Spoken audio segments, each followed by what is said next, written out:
Hola, muy buenas tardes. Mi nombre es Mónica Mercado Hernández y el día de hoy vamos a ver un tema muy importante que es el abordaje inicial del paciente con probable dengue.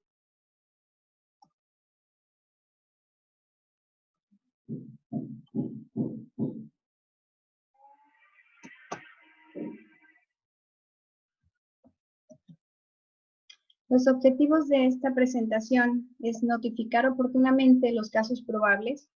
Saben que pues el estudio epidemiológico tiene que llenarse correctamente y también vamos a hablar un poquito de ese tema.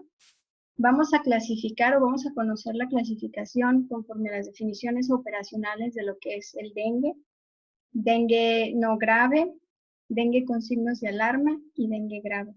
También uno de los objetivos es identificar precisamente estos datos de alarma que tienen los pacientes o que de primera intención llegan con nosotros. Entonces nosotros estar preparados para conocer qué son estos datos de alarma y poder ayudarle al paciente pues de forma oportuna. También tratarlos oportunamente y hacer la referencia temprana para evitar que se compliquen estos pacientes.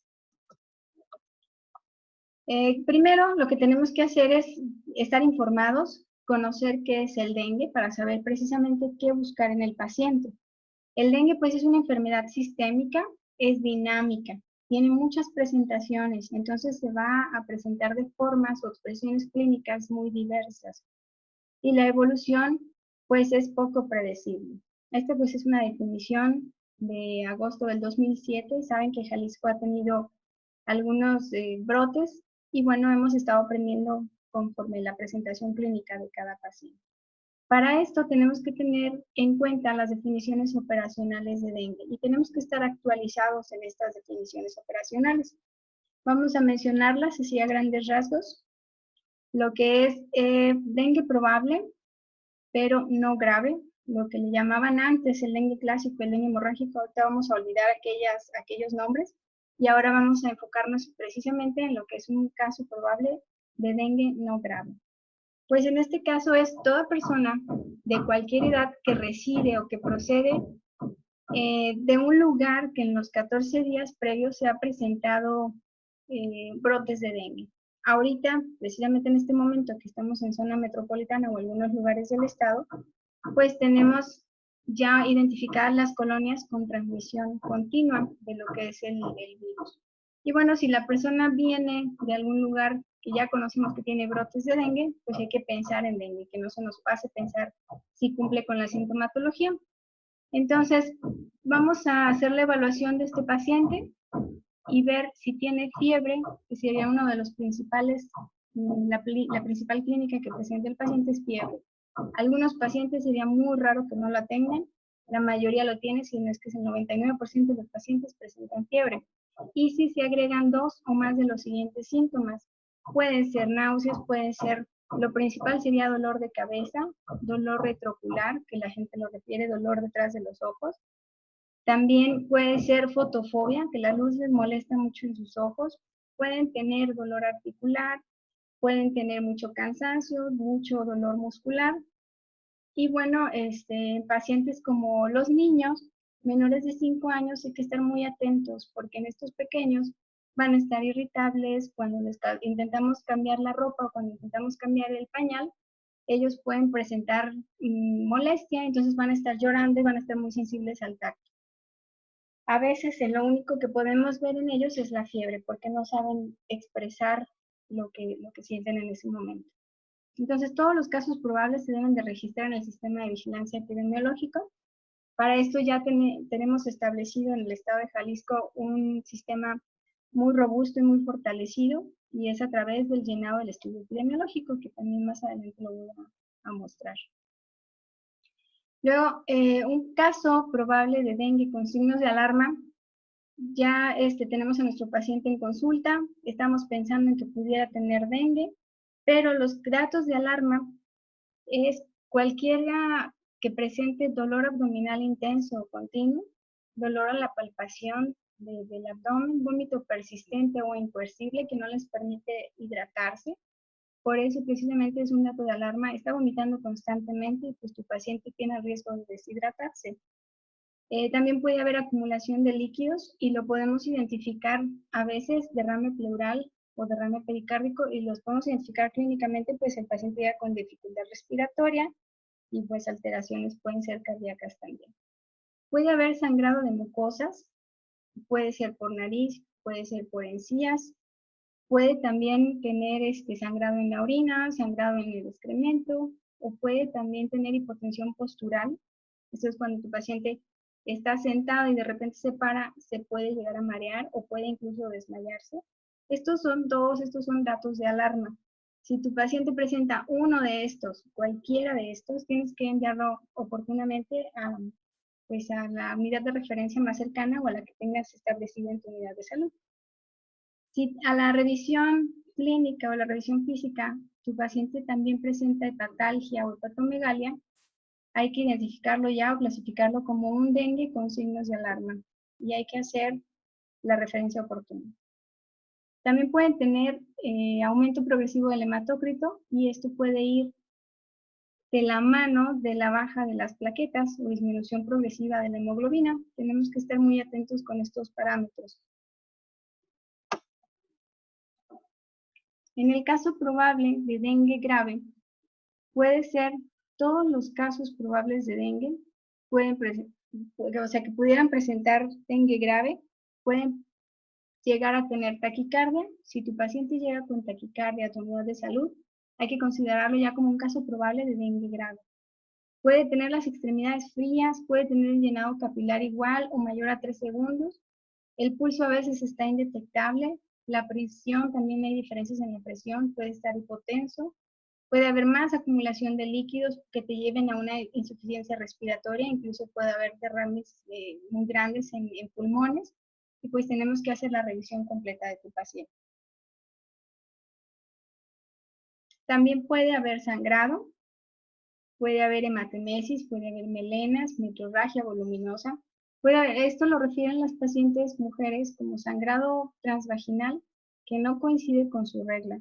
O si coincide con su regla, puede ser que sea en un mayor volumen.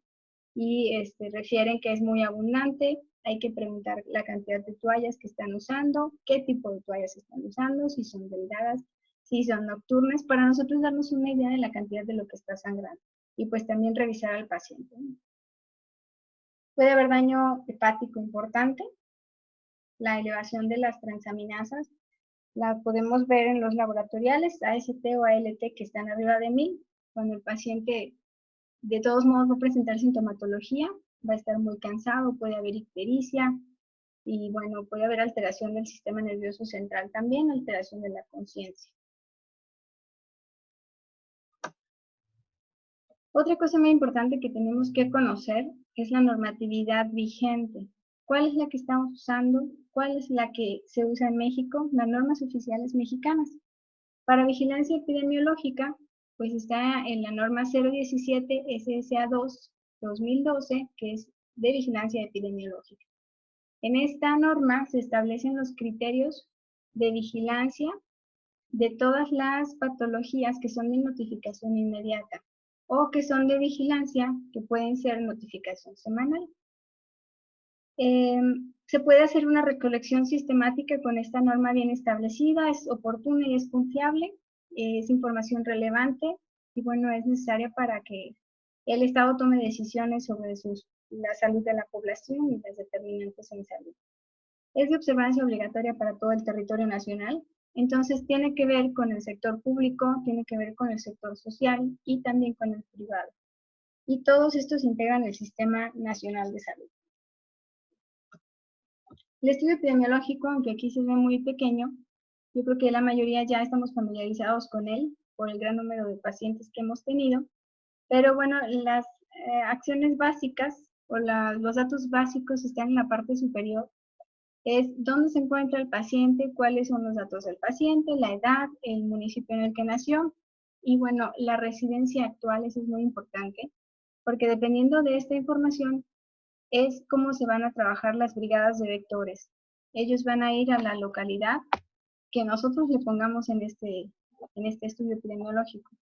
Si nosotros ponemos domicilios equivocados o números equivocados, va a ser difícil que encuentren al paciente, que encuentren la casa o que encuentren la calle, ¿no? Entonces, tenemos que poner todos los datos completos con letra legible. También es importante saber, viene un apartado donde se especifica si hay viajes o sea, recientes, previos, que sean alrededor de un mes previo. Si este paciente pudo haber viajado al extranjero o a otro estado, pudo haber también traído alguna enfermedad o llevado alguna enfermedad. Entonces es importante conocer el asunto epidemiológico del lugar a donde haya viajado. Y bueno, en la parte inferior del anverso está toda la sintomatología y allí vienen dos apartados. Uno es donde también te especifica signos de alarma y otro de signos de gravedad. Hay que llenarlos correctamente. El 1 es que sí y el 2 es que no. Hay que llenarlos todos.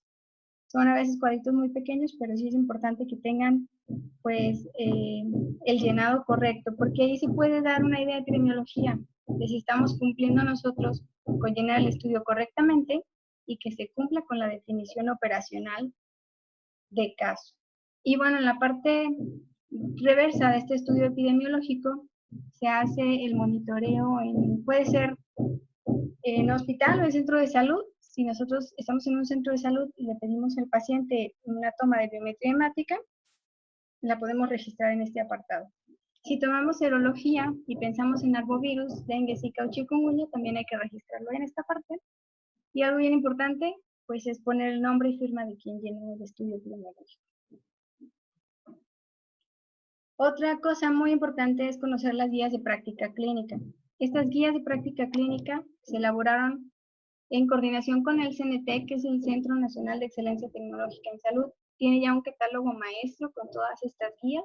Se pueden descargar fácilmente por vía internet. Y bueno, tenemos actualizaciones. La última actualización que yo conozco es al 2016. No sé si haya alguna otra. Si hay otra, nada más es cosa de buscarla en las líneas de internet y ahí documentarlos, ¿no? Vienen evidencias y recomendaciones, que es una guía un poco más extensa. Vienen los extractos de todas las evidencias que se han encontrado, toda la literatura basada en evidencia que nos puede servir para mejorar esta guía. Y también hay una de referencia rápida, es la guía RR, que también viene más disminuida, pero también trae flujogramas de atención. Pues ya estamos en el proceso de atención a nuestro paciente. Tenemos que identificar los lineamientos o los procesos del centro de salud o del hospital donde estamos. Si se realiza el expediente clínico, si tienes que hacer una nota de urgencia, si estás en urgencia, o si se hace una nota de evolución en tu centro de salud, o seguimiento en la consulta externa, ¿no? Y también en estos casos más específicos, si hay un plan de atención hospitalaria o un plan de atención en tu unidad de salud donde estás para la contingencia que se está viviendo, porque a lo mejor vas a ver más pacientes y quizás cada vez más graves. Hay que identificar los grupos de riesgo. Hay varios grupos de riesgo en los que no debemos bajar la guardia. Estos son el grupo de embarazadas. Mujeres embarazadas, hay que vigilarlas de forma más estrecha. Pacientes con comorbilidades, también es súper importante revisarlos bien, sin dejar pasar nada por alto.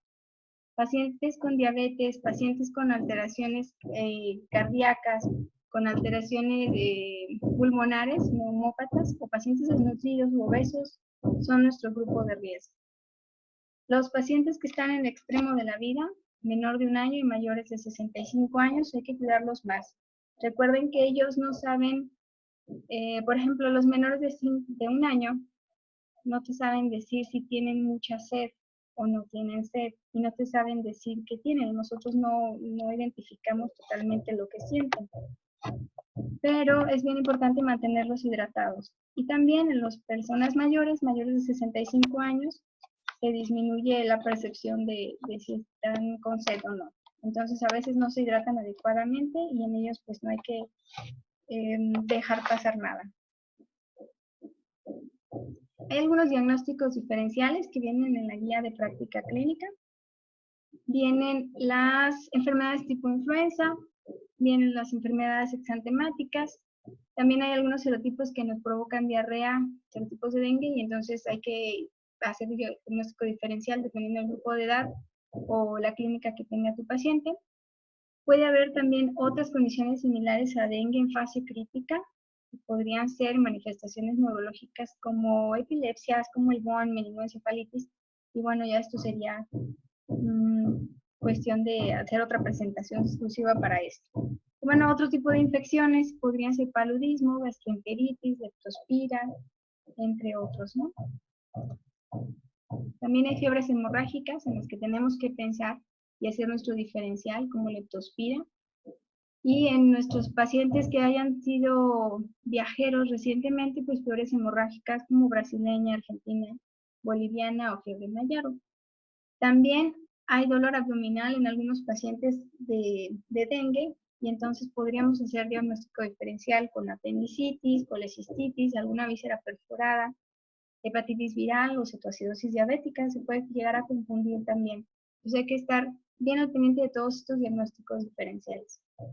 Puede haber también neoplasias malignas. En estos tiempos se pueden descubrir algunas patologías, nosotros pensando en dengue, y podría ser alguna de estas enfermedades.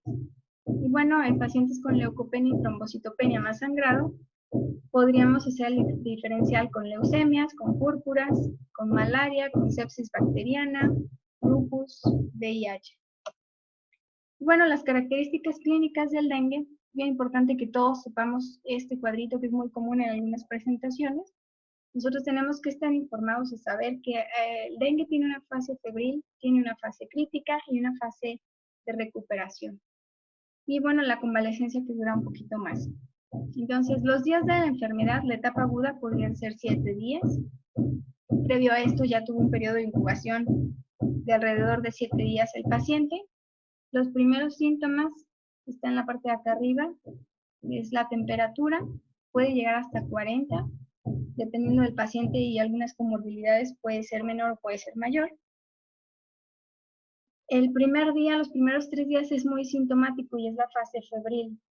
Después hay un descenso, pero en esta fase puede haber deshidratación. Entonces después hay un descenso de la temperatura, pero al mismo tiempo puede haber un cambio laboratorial.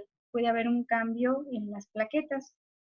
Se fijan en esta parte de aquí, es cambios de laboratorio, plaquetas bajan y el hematócrito sube. Entonces, si tu paciente se hemoconcentra y aparte baja de plaquetas, aunque previamente él siente una mejoría porque hay disminución de la temperatura, ya no hay tantas manifestaciones clínicas, pero el cambio laboratorial puede llevarlo a una falla orgánica.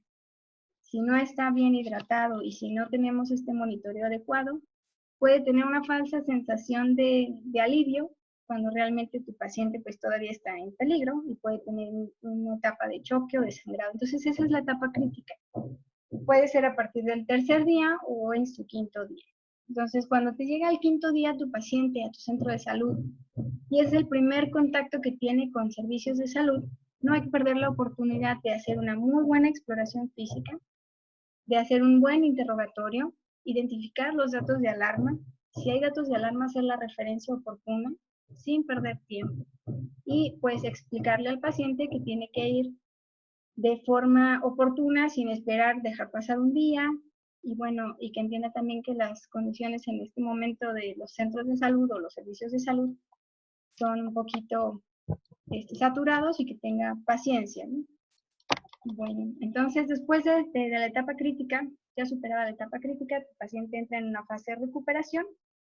Y si nos vemos a la última parte donde viene la serología y la virología, pues en la parte inicial no hay elevación de anticuerpos, sino a partir del séptimo día, es cuando ya se presenta más la identificación de IgG o IgM que empiezan a elevarse. Entonces, bueno, ¿qué hacemos cuando tenemos un caso probable de dengue no grave? Pues llega a tu consultorio, estás en una unidad de salud, vas a hacer el estudio epidemiológico, vas a hacer su historia clínica o su nota de evolución, según lo que corresponda, pero harás una toma de muestra, aparte del estudio epidemiológico. Esto te lo tiene que establecer el epidemiólogo de tu área y te tiene que explicar o te tiene que decir cuántas muestras y a quiénes le vas a tomar. Si son colonias repetidoras, a qué porcentaje le debemos de tomar. Si son colonias nuevas, a cuál es el porcentaje. Si son colonias nuevas que no tienen brote, deberíamos de tomarle el 100% a todos los que lleguen a esa colonia. Si no hay casos identificados, hay que tomarle muestra al 100% de ellos. Pero si es una colonia que ya sabemos que hay un brote activo, tendríamos que tomarle muestra solo al 30% de los casos probables para poder hacer pues el seguimiento adecuado. Porque recuerden que esto es salud pública. Entonces el área de salud pública tiene que hacer ese muestreo, no puede hacer el muestreo al 100% de la población por cuestiones de recursos y pues por el objetivo que tiene realmente la salud pública, ¿no? ¿Qué es lo que tenemos que hacer nosotros como médicos? Informar al paciente sobre la patología probable que tiene, que se llama dengue, que puede ser dengue, que es dengue grave o que no es dengue grave, o que es dengue con signos de alarma. Darle los datos de alarma si uno los presenta o explicarle cuáles son. Decirle, bien concientizado el paciente, de que si presenta alguno de esos datos de alarma, saber a dónde va a ir y saber qué es lo que tiene que hacer. Porque qué tal que lo presente a las 3 de la mañana y nosotros no le dijimos a dónde tiene que ir. Entonces hay que decirle a qué área tiene que ir, cuáles son las áreas que están abiertas a las 3 de la mañana cuando presente alguna de esas sintomatologías, para que no se espere, para que no pierda tiempo y pues para que no vaya a pasarle algo más, ¿no? Y bueno, recomendar la hidratación oral con suero vida oral. Ahorita hay muchos mitos sobre cómo se hidrata el paciente y que le pongan, bueno, un sinfín de cosas que la comadre les dijo, pero realmente el suero vida oral tiene lo que el cuerpo necesita y hay que concientizarlo que eso es lo que realmente necesita. Si tu paciente está estable y es un caso de dengue no grave, habrá que hacer ver la posibilidad de hacerle una biometría hemática o de hacerle los exámenes, el IgG, IgM o NS1 y hacer una cita de revisión de exámenes de laboratorio de forma oportuna. Esto puede ser a las 24, 48 o 72 horas máximo. Hay unidades de salud que citan al paciente y le dicen, no sé, venga el viernes, pero hoy es lunes. Entonces, en esos 4 días podemos perder oportunidad en la atención para ese paciente. Entonces, hay que citarlos de forma oportuna para hacer la revisión, la identificación de datos de alarma. Un dengue con signos de alarma requiere observación estricta o estrecha y una intervención médica. Puede presentar dolor o sensibilidad abdominal, como ya lo habíamos platicado, vómito persistente, acumulación clínica de líquidos, puede estar letárgico, puede tener mucho sueño tu paciente o estar muy irritable, puede tener hepatalgia o crecimiento hepático de más de 2 centímetros. Y bueno, si ya lleva un examen de laboratorio, puede tener incremento en el hematócrito y descenso de las plaquetas. La mayoría de las personas que no saben de medicina se fijan solamente en las plaquetas, pero a veces las plaquetas no son el problema. El problema es que a tu paciente le falta líquido, que no está bien hidratado, que tiene comorbilidades y bueno, que el hematócrito está súper elevado, entonces tenemos que hacer una intervención inmediata. También, si es la primera vez que llega con nosotros, tenemos que hacer el estudio epidemiológico. Todo paciente, le tomes o no le tomes muestra, le tienes que hacer estudio epidemiológico, porque muchos tienen la falsa creencia que solo se hace estudio al que le tomas muestra. Y no, eso es incorrecto. Le vas a hacer estudio epidemiológico a todos los pacientes que veas. Todos los pacientes con esta sospecha clínica, les tienes que hacer estudio epidemiológico. Tienes que hacer tu historia clínica o tu nota de evolución y en estos pacientes identificas ya signos de alarma. La guía de práctica clínica nos dice que hay que hacer la referencia oportuna. Nosotros en las unidades de salud tenemos hojas que se llaman referencia y contrarreferencia y hay que explicar en esta hoja, en este formato, por qué se está enviando el paciente y cuál es la sospecha que tenemos, la sospecha de los signos de alarma que presenta, ¿no? Este es un extracto de la guía de práctica clínica. Vienen los cuadros clínicos de dengue, dice sin datos de alarma, pero cuando ya tiene datos de alarma, las manifestaciones de dengue con datos de alarma o dengue grave, su manejo será de forma intrahospitalaria. Aquí se ve un poco borroso, pero también vienen recomendaciones claves de la guía de práctica clínica. Todos los pacientes deben tener reposo en cama. paciente que mandes a casa a descansar porque no tiene datos de alarma, o que sí los tiene, pero se puede ir a su casa, vamos a darles todas las recomendaciones. Debe tener reposo en cama. Si es un paciente que está todavía en fase febril, deberá tener un pabellón. Hay que evitar que le piquen los mosquitos. Hay que decirle cuál es la forma de transmisión, porque luego a veces tiene una falsa creencia que se transmite de persona a persona. Y bueno, ante la presencia de fiebre, mialgias y artralgias, hay que iniciar medidas de sostén o iniciar el paracetamol, su hidratación adecuada. Y bueno, esto es así a grandes rasgos. Ya en un paciente con dengue grave que presenta fuga plasmática severa, puede tener choque, puede tener retención de líquidos. De hecho, tu paciente a lo mejor si llegara a este nivel contigo, va a llegar taquicárdico, va a llegar a lo mejor a febril, va a llegar con hipotensión, o puede tener entre taquicardia y bradicardia, a lo mejor ya no orina muy poquito, el relleno capilar está retardado, y bueno, a veces hay manifestaciones abdominales, puede tener hepatalgia o hepatomegalia. A veces hay alteraciones de la conciencia, alteraciones cardíacas. Todos estos pacientes, referencia oportuna, sin perder mucho tiempo, pero sin dejar de hacer la documentación adecuada. Hay que hacer su hoja de referencia y contrarreferencia que ya tenemos establecido, informar al paciente o familiar sobre la condición y la importancia de acudir a la unidad hospitalaria sin perder tiempo. Bueno, otro tema muy importante que me gustaría no desaprovechar y comentarles un poco es sobre mitos y realidades sobre dengue. Este es un tema que ahorita se da mucho en la población, incluso en la población médica. Dicen que, bueno, vamos a hablar sobre falsos y verdades. El dengue es una enfermedad de la pobreza. Falso, el dengue no distingue clases sociales. Algunas personas piensan que las bajas temperaturas terminan con el dengue. Esto es falso. La dinámica del mosquito y sus huevecillos pues son resistentes a condiciones desfavorables como el clima. Por eso a veces llegamos a diciembre y a veces todavía seguimos teniendo pacientes, porque además los moscos tienen la habilidad de convivir con el ser humano. Entonces están en nuestras pilas, están en nuestros botes, están en nuestras llantas o están en nuestros cacharros, que no eliminamos, que no tiramos, que no tapamos, que no volteamos. Entonces, si están ahí, no vamos a detenerlos incluso si hay bajas temperaturas. Entonces, pues es falso que las bajas temperaturas terminan con el dengue. Si el mosco de dengue pica a alguien con VIH, ¿me lo puede transmitir? No, esto es falso. El mecanismo de transmisión no es a través de un mosquito. Había unas preguntas en algunos pequeños de primaria, si me como un zancudo, ¿me puede dar dengue? No, esto es falso. No se transmite de esta forma el dengue.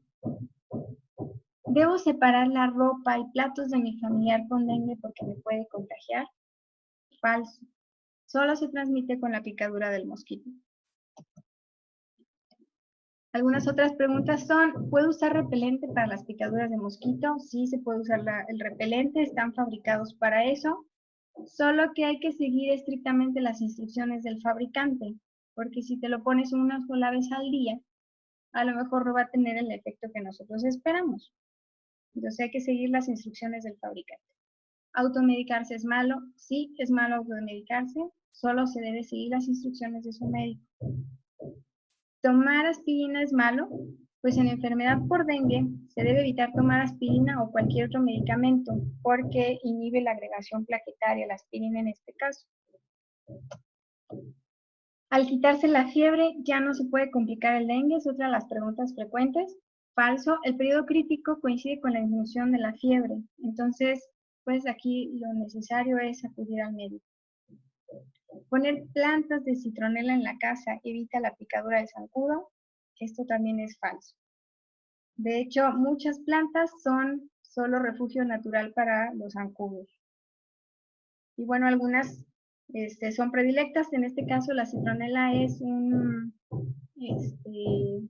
como un repelente natural, pero pues también se pueden refugiar ahí los descarados mosquitos. Entonces no hay que hacer confianza, las plantas de citronela no evitan la picadura de los zancudos. Después de que te pica el zancudo, te enfermas de forma inmediata, porque llegan a veces muchos pacientes y dicen, es que me picó ayer 2 zancudos y quiero ver si me va a dar el dengue. Pues no, no podemos saberlo, no sabemos si ese mosquito que te picó ayer tiene dengue o no. Y bueno, el periodo de incubación es de 7 días en promedio. Entonces, si te picó ayer, pues no te va a dar mañana, te va a dar pero en 7 días.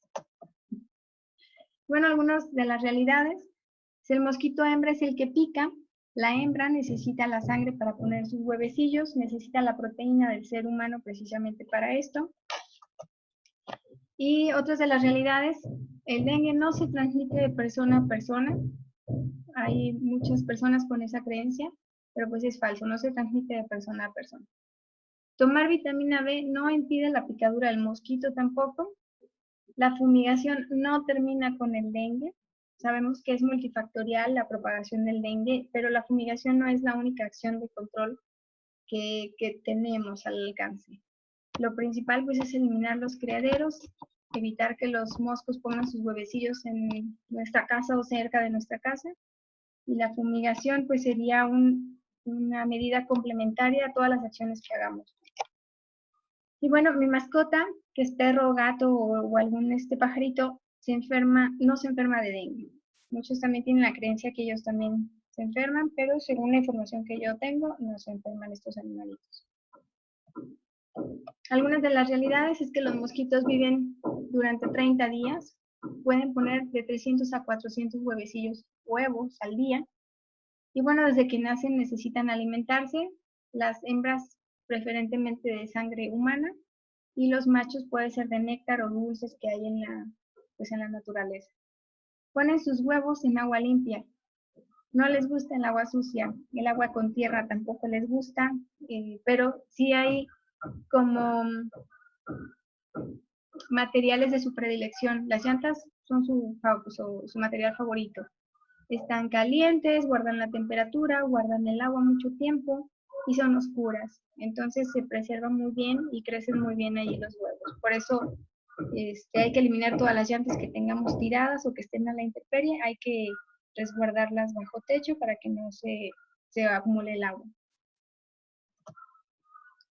La protección, lo principal es lava la pila que tengas en tu casa y talla todas las paredes. Al menos cada tercer día es lo que nosotros recomendamos para no descuidarnos ni un solo día. Hay que tapar los recipientes que contengan agua, como los tambos, los aljibes deben de estar cerrados, los tinacos deben de estar sellados también para evitar que el mosquito llegue y ponga ahí sus huevos. Voltea los baldes o recipientes, déjalos sin agua si los necesitas para después, pero tienen que estar volteados o de una manera en la que no puedan almacenar agua. Hay que tirar los recipientes que no necesites, como las botellas, las llantas o algunos botes o algo. Hay que usar mosquiteros en puertas y ventanas y nunca dejes recipientes con agua estancada. No automedicarse, es una recomendación de nosotros todos los médicos. Mantenerse bien hidratado, acudir a atención médica e identificar oportunamente los datos de alarma.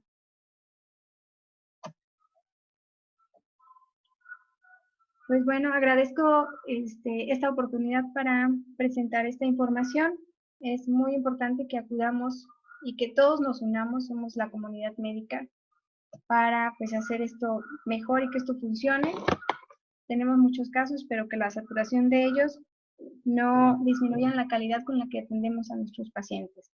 Hay que atenderlos a todos de forma educada, con calidad y con seguridad, por ellos y por nosotros.